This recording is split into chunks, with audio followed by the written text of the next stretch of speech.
Fala, leitores da Bíblia, como vocês estão? Espero que estejam todos bem.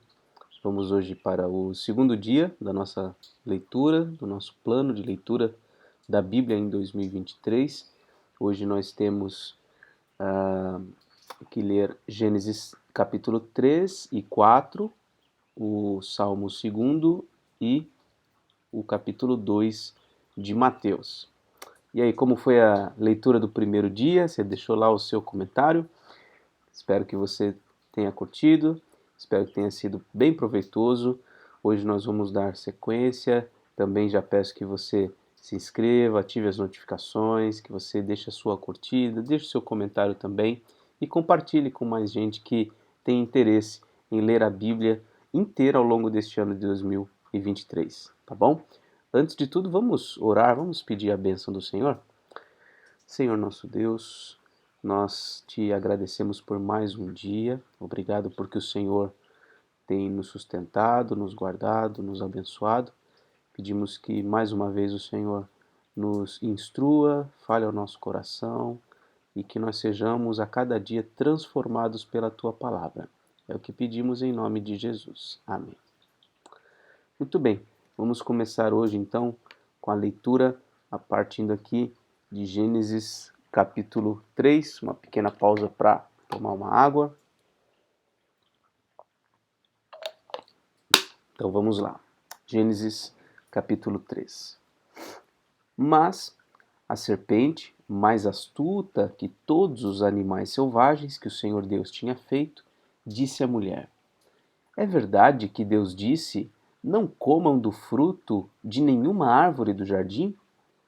A mulher respondeu à serpente: Do fruto das árvores do jardim podemos comer, mas do fruto da árvore que está no meio do jardim, Deus disse: Vocês não devem comer dele, nem tocar nele, para que não venham a morrer. Então a serpente disse à mulher: É certo que vocês não morrerão, porque Deus sabe que no dia em que dele comerem, os olhos de vocês se abrirão, e como Deus vocês serão conhecedores do bem e do mal. Vendo a mulher que a árvore era boa para se comer, agradável aos olhos e árvore desejável para dar entendimento, tomou do seu fruto e comeu. E deu também ao marido, e ele comeu. Então os olhos de ambos se abriram, e percebendo que estavam nus, costuraram folhas de figueiras e fizeram cintas para si. Ao ouvirem a voz do Senhor Deus, que andava no jardim, quando soprava o vento suave da tarde, o homem e a sua mulher se esconderam da presença do Senhor Deus, entre as árvores do jardim. E o Senhor Deus chamou o homem e lhe perguntou: Onde você está? Ele respondeu: Ouvi a tua voz no jardim, e porque estava nu, tive medo e me escondi. Deus perguntou: Quem lhe disse que você estava nu? Você comeu da árvore da qual ordenei que não comesse? Então o homem disse: A mulher que me deste para estar comigo, ela me deu da árvore, e eu comi. Então o Senhor Deus disse à mulher: Que é isso que você fez? A mulher respondeu: A serpente me enganou e eu comi. Então o Senhor Deus disse à serpente: Por causa do que você fez, você é maldita entre todos os animais domésticos e entre todos os animais selvagens. Você rastejará sobre o seu ventre e comerá pó todos os dias da sua vida. Porém, inimizade entre você e a mulher, entre a sua descendência e o descendente dela. Este lhe ferirá a cabeça, e você lhe ferirá o calcanhar.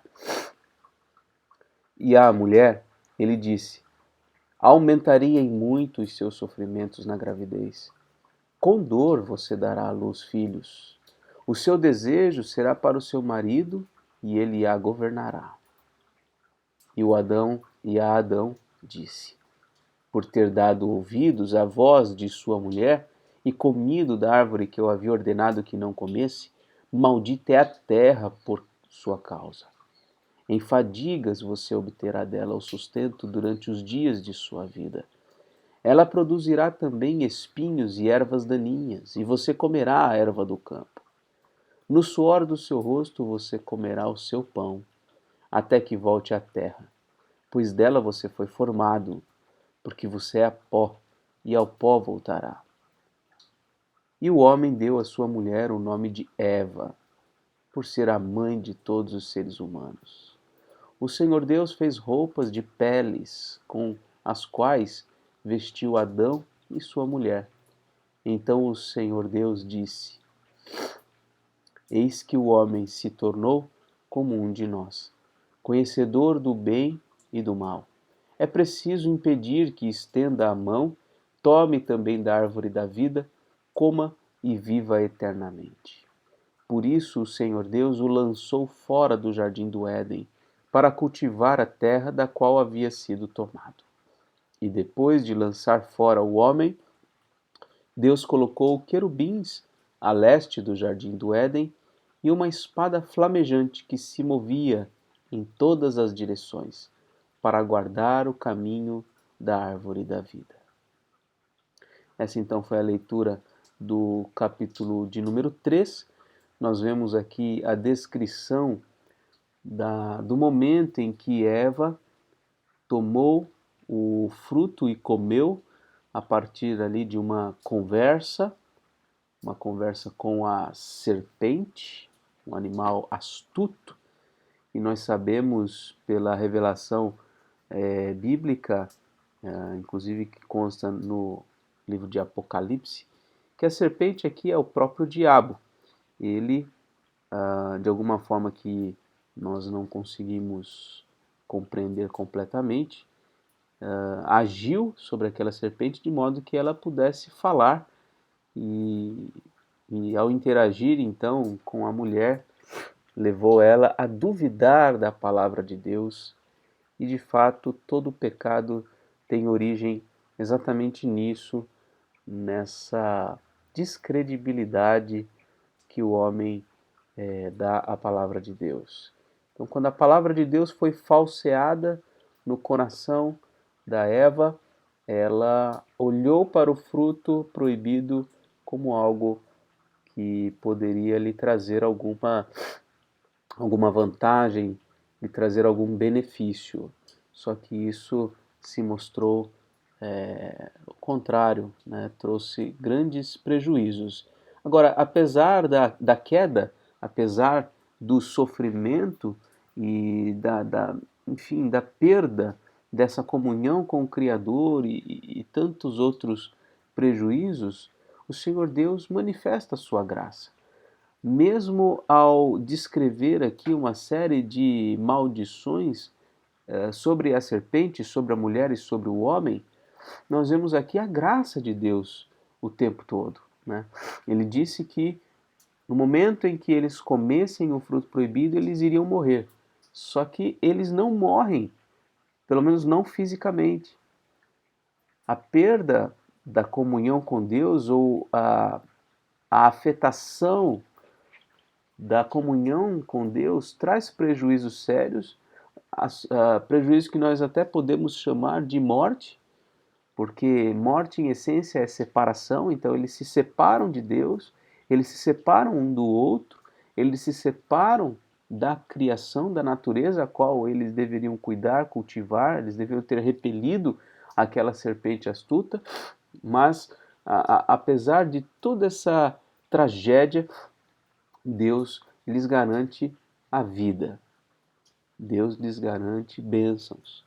Deus promete que eles continuarão vivos e mais do que isso, no versículo 15, ele promete a vinda de um descendente específico da mulher que viria e traria uma ferida mortal sobre a serpente. Ele iria ferir a cabeça da serpente e nesse processo também seria ferido, teria o seu calcanhar ferido. Uma representação sem dúvida da pessoa de Jesus e da obra de Jesus como o nosso Salvador. Bom, sigamos adiante agora com o capítulo 4 de Gênesis. Adão teve relações com Eva, a sua mulher. Ela ficou grávida e deu à luz Caim. Então ela disse: adquiri um varão com o auxílio do Senhor. Aliás, é uma coisa interessante, me permita apenas uma pausa. Aqui no capítulo 3, nós vemos que o homem dá um nome à sua esposa, aqui no versículo 20, o nome de Eva, que significa vida, né? Eva significa vida. E ela então recebe esse nome por ser mãe dos seres humanos, ou seja, Adão está, ao dar esse nome para sua mulher, está expressando certa gratidão a Deus, porque depois da queda, ao invés de Deus matar, exterminar a raça humana, ele permite que a vida continue. E aqui no capítulo 4, nós vemos aqui uma expressão da fé de Eva ao dar à luz um filho. Ela diz: adquiri um varão com o auxílio do Senhor. Então ela denota aqui uma confiança, uma certeza de que o Senhor Deus estava, apesar de seus pecados, estava abençoando, estava trazendo vida a partir dela. Sigamos, versículo 2. Depois deu à luz Abel, irmão de Caim. Abel foi pastor de ovelhas e Caim foi agricultor. Aconteceu que, ao fim de um certo tempo, Caim trouxe do fruto da terra uma oferta ao Senhor. Abel, por sua vez, trouxe das primícias do seu rebanho e da gordura deste. O Senhor se agradou de Abel e de sua oferta, mas de Caim e de sua oferta não se agradou. Caim ficou muito irritado e fechou a cara. Então o Senhor lhe disse: por que você anda irritado e por que essa cara fechada? Se você fizer o que é certo, não é verdade que você será aceito? Mas se não fizer o que é certo, eis que o pecado está à porta, à sua espera. O desejo dele será contra você, mas é necessário que você o domine. Então nós vemos aqui ambos se apresentando diante de Deus e Deus se agradando da pessoa de um e da oferta de um e não se agradando da pessoa e da oferta do outro. Abel certamente apresentou ali as primícias do seu rebanho, certamente o modo correto de se apresentar diante de Deus com um sacrifício, e Deus se agrada dele. Isso causa uma irritação muito grande por parte de Caim, o que resulta no primeiro homicídio. Versículo 8. Caim disse a Abel, seu irmão: vamos ao campo. Estando eles no campo, Caim se levantou contra Abel, seu irmão, e o matou. O Senhor disse a Caim: onde está Abel, seu irmão? Ele respondeu: não sei. Por acaso sou o guardador do meu irmão? E o Senhor disse: o que foi que você fez? A voz do sangue do seu irmão clama da terra a mim. E agora você é maldito sobre a terra, cuja boca se abriu para receber da sua mão o sangue do seu irmão. Quando você cultivar o solo, ele não lhe dará a sua força. Você será fugitivo e errante pela terra. Então Caim disse ao Senhor: meu castigo é tão grande que não poderei suportá-lo. Eis que hoje me expulsas da face da terra e da sua presença, e da tua presença terei de me esconder. Serei fugitivo e errante pela terra. Quem se encontrar comigo me matará. O Senhor, porém, lhe disse: não. E se alguém matar Caim, será vingado 7 vezes. E o Senhor pôs um sinal em Caim, para que se alguém viesse a encontrá-lo, não o matasse. E Caim se retirou da presença do Senhor e habitou na terra de Nod, a leste do Éden. E Caim teve relações com sua mulher. Ela ficou grávida e deu à luz Enoque.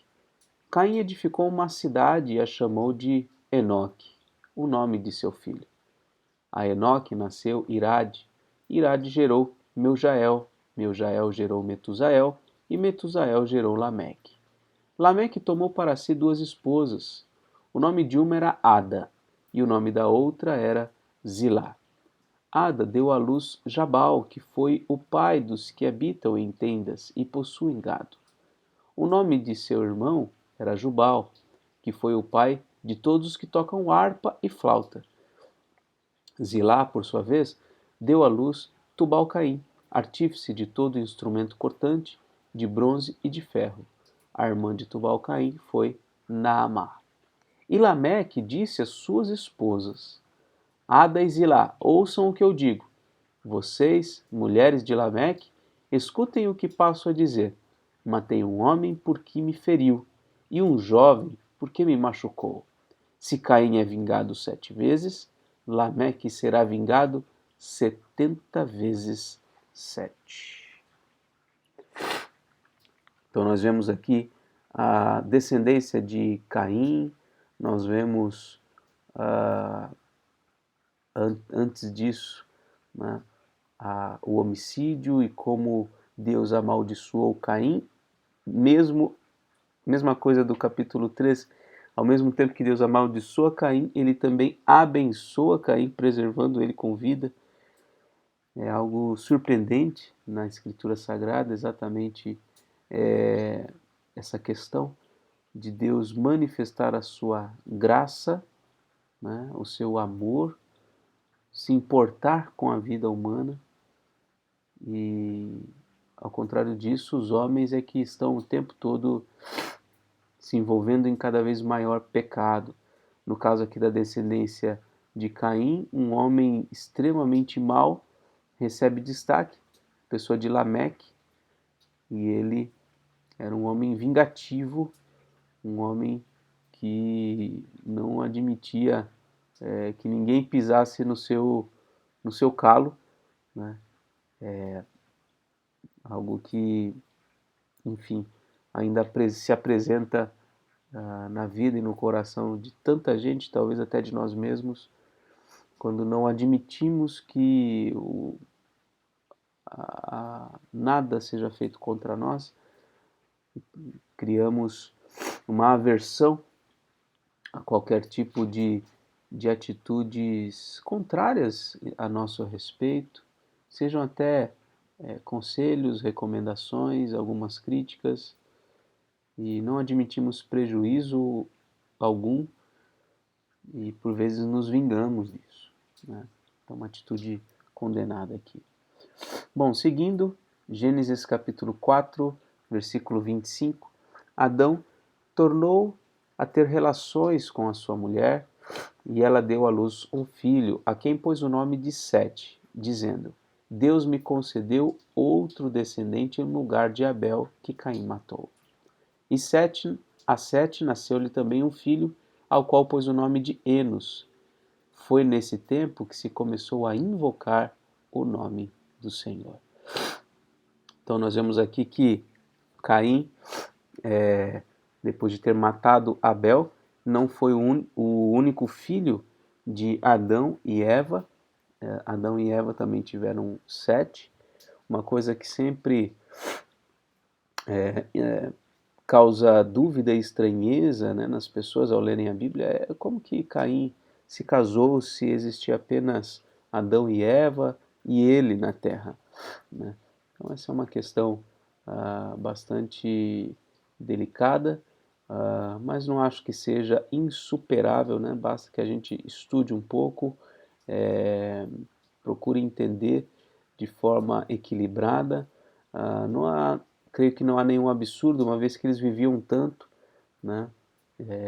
A possibilidade de que a pessoa com quem ele tenha se casado tenha sido, sim, uma das suas irmãs, né? Porque Adão e Eva tiveram vários filhos e filhas, embora o incesto, né, seja alguma coisa que posteriormente vai ser condenada, né, e alguma coisa que não é do agrado de Deus, nesse princípio não haveria outro modo da raça humana se multiplicar senão dessa forma. né? Bom, terminamos Gênesis capítulo 4, agora a gente vai fazer a leitura do Salmo 2. Salmo de número 2, então diz assim: Por que se enfurecem as nações e os povos imaginam coisas vãs? Os reis da terra se levantam e as autoridades conspiram contra o Senhor e contra o seu ungido, dizendo: Vamos romper os seus laços e sacudir de nós as suas algemas. Aquele que habita nos céus dá risada, o Senhor zomba deles. Na sua ira a seu tempo lhes falará, e no seu furor os deixará apavorados, dizendo: Eu constituí o meu rei sobre o meu santo monte Sião. O rei diz: Proclamarei o decreto do Senhor. Ele me disse: Você é meu filho. Hoje eu gerei você. Peça, e eu lhe darei as nações por herança, e as extremidades da terra por sua possessão. Com uma vara de ferro você as quebrará, e as despedaçará como um vaso de oleiro. Agora, pois, ó reis, sejam prudentes, deixem-se advertir, juízes da terra, sirvam o Senhor com temor e alegrem-se nele com tremor. Beijem o filho para que não se irrite e não pereçam no caminho, porque em breve se acenderá a sua ira.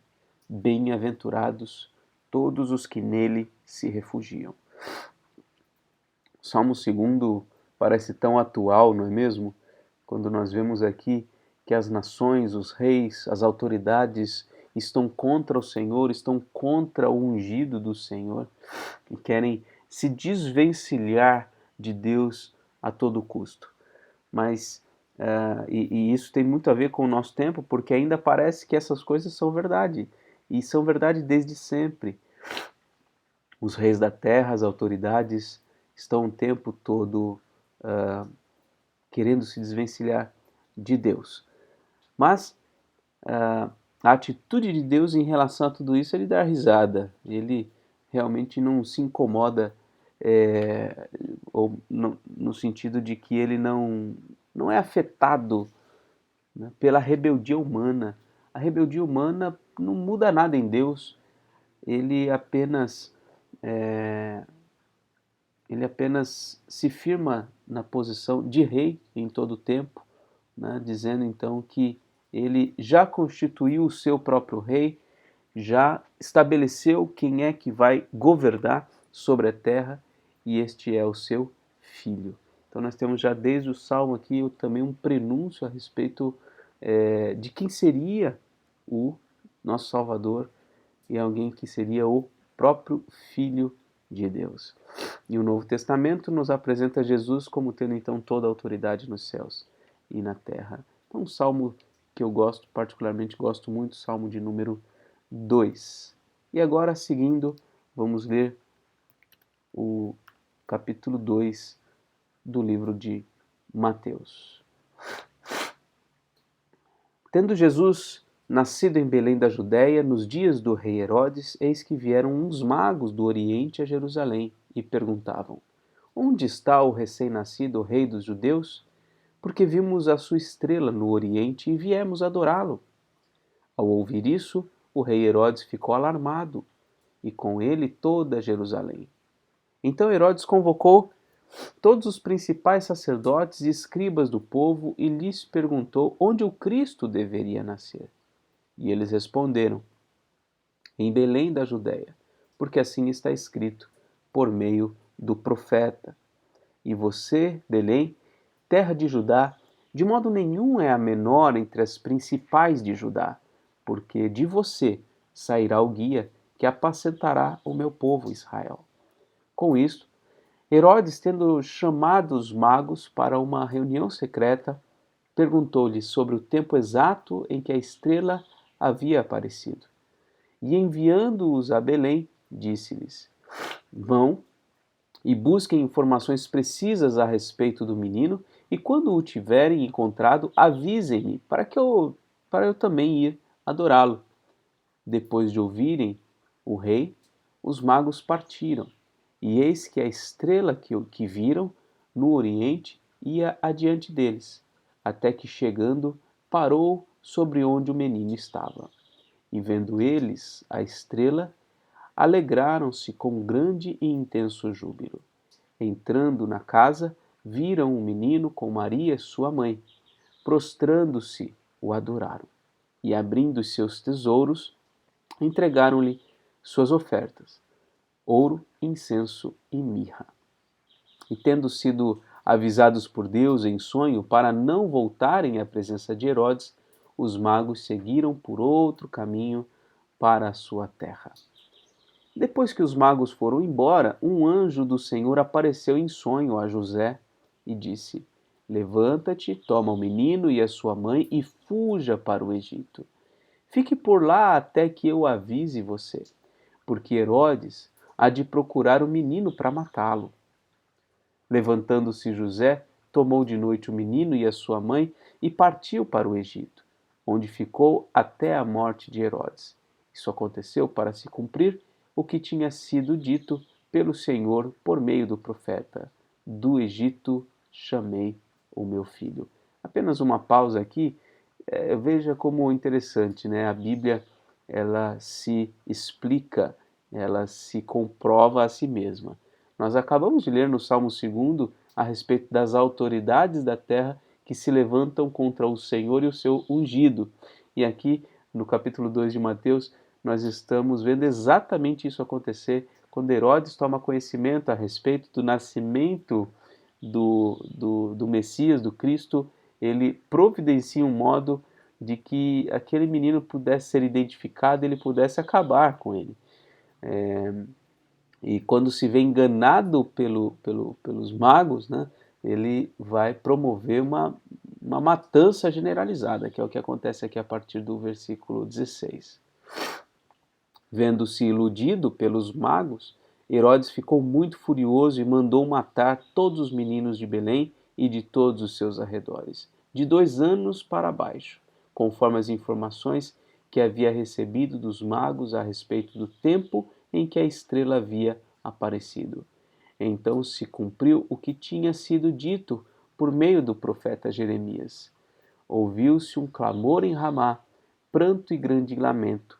Era Raquel, chorando por seus filhos e inconsolável, porque eles já não existem. Uma matança muito triste de muitas crianças. E não foi a primeira vez que isso aconteceu, antes disso outras vezes também já tinha acontecido. Versículo 19. Depois da morte de Herodes, um anjo do Senhor apareceu em sonho a José no Egito e lhe disse: levante-se, tome o menino e a sua mãe e vá para a terra de Israel, porque os que queriam matar o menino já morreram. Levantando-se José, tomou o menino e a sua mãe e voltou para a terra de Israel. Porém, ouvindo que Arquelau reinava na Judéia, em lugar de seu pai Herodes, teve medo de ir para lá. E tendo sido avisado por Deus em sonho, José foi para a região da Galiléia e foi morar numa cidade chamada Nazaré, para se cumprir o que havia sido dito por meio dos profetas: ele será chamado Nazareno. Então, até aqui o capítulo 2, eles retornam, eles são para a preservação do Messias, eles são encaminhados para o Egito, depois voltam do Egito e quando voltam fixam residência na região norte de Israel, na região da Galileia. Pois bem, nós chegamos aqui ao término da leitura de hoje. Vou fazer aqui a marcação e a anotação de janeiro, capítulo 3. Se você baixou essa planilha aí, você pode marcar a data em que você estiver lendo, talvez não seja 3 de janeiro, pode ser a sua própria data, tá bom? Então, assim a gente vai seguir o nosso plano. Como eu já disse, essa planilha ela está disponível para você baixar no link aqui da descrição e além também dessa planilha tem um link para você entrar no grupo, é um grupo de WhatsApp, um grupo silencioso em que eu apenas mando conteúdos não só aqui da leitura bíblica, mas outros conteúdos, textos, outros vídeos, enfim, que eventualmente eu publique, eu acabo colocando nesse grupo também. Se você quiser fazer parte, está lá disponível. Muito bem, essa foi a leitura de hoje. Que Deus nos abençoe, tenhamos um bom dia na presença do Senhor e amanhã, se o Senhor permitir, estaremos juntos novamente. Um forte abraço e até amanhã, se Deus quiser.